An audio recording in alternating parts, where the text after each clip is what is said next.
Visa service charges. इस video को start करने से पहले मैं आप सबका स्वागत करता हूं। मेरी तरफ से आप सबको नमन है। तो ऐसा है कि बहुत सारे मंचों पर वीज़ा सर्विसेज चार्जेस के बारे में डिस्कस नहीं किया जाता है। वहां पर आपको मोटिवेशंस ज़्यादा दिया जाता है वीज़ा के बारे में, वीज़ा हमारे आ गए, जल्दी से जल्दी आए। लेकिन कहीं पर भी आपको अपने सर्विसेज चार्जेस के बारे में कोई भी कंसल्टेंट इसके बारे में डिस्कस नहीं करता है। तो ऐसा है कि हम पिछले 18-19 साल से इसी इंडस्ट्री में हैं। नंबर ऑफ स्टूडेंट्स को हायर स्टडीज के लिए फॉरेन कंट्रीज में भेजते हैं। तो अभी मैं इस वीडियो के अंदर कुछ सर्विस चार्जेस के बारे में बताऊंगा। आप अपनी सेविंग कैसे करवा सकते हैं अगर आप प्रिकॉशंस लेते हैं किसी भी कंसल्टेंट को हायर करने से पहले, वो कैसे हैं, उन टॉपिक्स के बारे में मैं इस वीडियो के अंदर डिस्कस करूंगा। और इवन इनमें मैं कंट्रीज भी बताऊंगा वो जिनमें आप विदाउट सर्विस चार्जेस भी अप्लाई कर सकते हैं, क्योंकि वहां से हमें अच्छा कमीशन मिल जाता है। तो इवन उन कंट्रीज के बारे में भी डिस्कस करूंगा जहां पर फ्री जैसी स्टडी है, तो वहां पर सर्विस चार्जेस क्या होने चाहिए।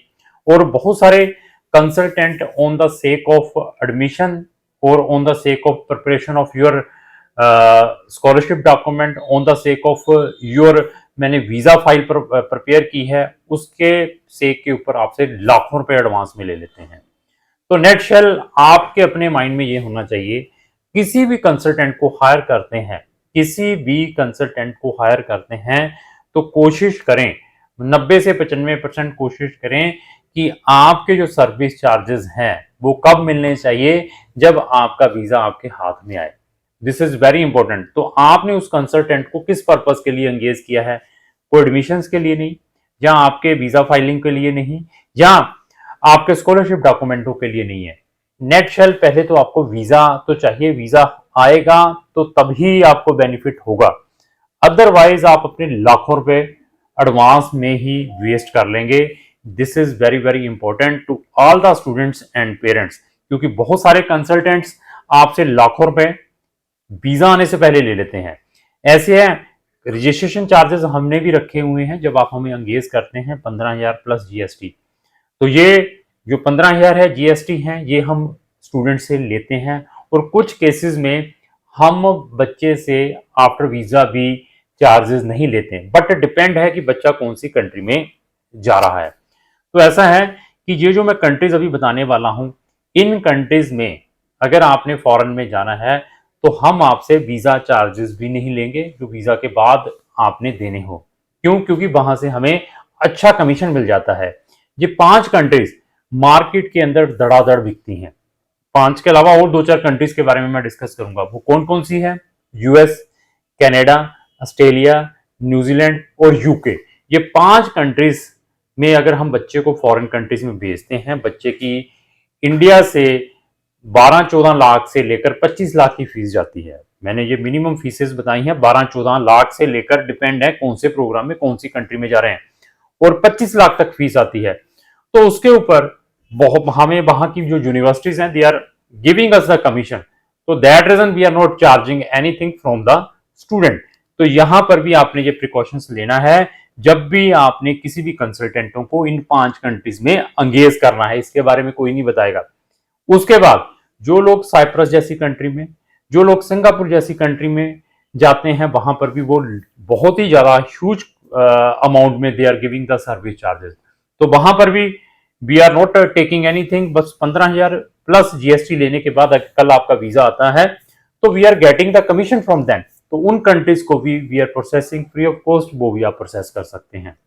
और इवन जो बच्चे फॉरेन कंट्रीज में प्राइवेट यूनिवर्सिटीज में जाते हैं, वर्ड रिपीट कर दूं, प्राइवेट यूनिवर्सिटीज में जाते हैं, तो उन केसेस पर भी 90-95% केसेस पर भी हम बच्चे से सर्विस चार्जेस नहीं लेते, क्योंकि private universities they are giving a handsome commission.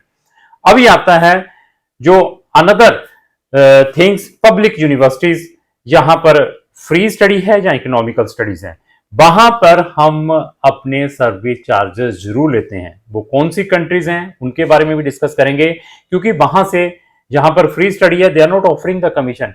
यहां पर जो ट्यूशन फीसेस है इकोनॉमिकल है, तो वहां पर भी we are charging our service charges जब बच्चे का वीजा आता है। तो मैं इटली की एग्जांपल देता हूं। इटली फ्री स्टडी के नाम पर बच्चों से लाखों रुपए एडवांस में ही लिए जाते हैं। एडवांस क्या, जब आपको वो एंगेज करते हैं एडमिशन के नाम पर, उसके बाद जब आपका एडमिशन आ जाता है तो आपसे आपकी डीओबी के नाम पर, प्री एनरोलमेंट के नाम पर, या सीमिया प्रिपेयर करने के नाम पर, जहां आपके स्कॉलरशिप डॉक्यूमेंट प्रिपेयर करने के नाम पर, जहां आपकी वीजा फाइल प्रिपेयर करने के नाम पर 50,000 से लेकर 2-2 लाख रुपए ले लेते हैं। तो एट द एंड पे बच्चे का वीजा रिफ्यूज हो जाता है, उसके बाद बच्चे का टाइम और मनी वेस्ट होती है। इन केसेस में भी हम 15,000 प्लस जीएसटी और 15,000 प्लस जीएसटी उस टाइम लेते हैं जब बच्चे का एडमिशन आ जाता है, ये 2 इंस्टा 3rd इंस्टॉलमेंट जब बच्चे का वीजा ग्रांट होता है। इस तरीके से हम इन कंट्रीज में काम करते हैं, चाहे वो जर्मनी की फ्री स्टडी को लेकर चलें, चाहे वो ऑस्ट्रिया की है, चाहे वो इटली की फ्री स्टडी को लेकर चलें, चाहे आपने लग्जमबर्ग की पब्लिक यूनिवर्सिटी में अप्लाई करना है तो यहां पर फ्री स्टडी है, चाइना में अप्लाई करना है, यहां पर आपको फ्री या इकोनॉमिकल स्टडी मिलेगी। इस तरीके से वर्क करते हैं।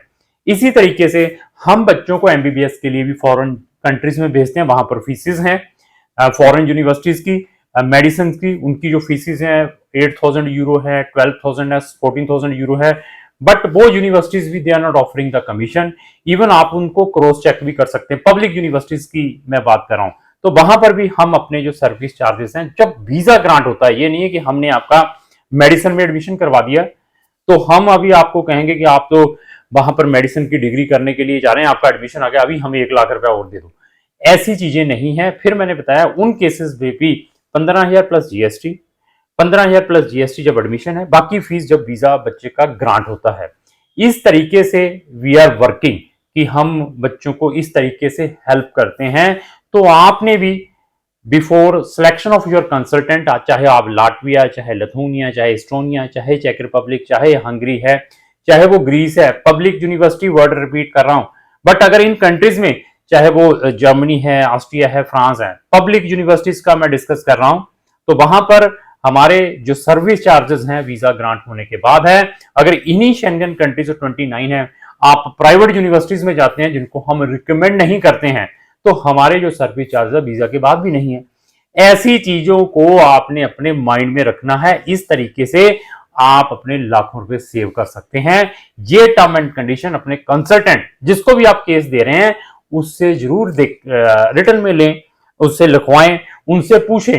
वो मीठी मीठी बातें करके मोटिवेशंस देके आपके केसेस ले लेंगे। उसके बाद आपको फिर पता चलता है जब वीजा रिफ्यूज होता है तो आपको लगता है कि मैंने तो 1 लाख 1.5 लाख रुपया तो अपने सर्विस चार्जेस ही उस कंसल्टेंट को दे दिया है।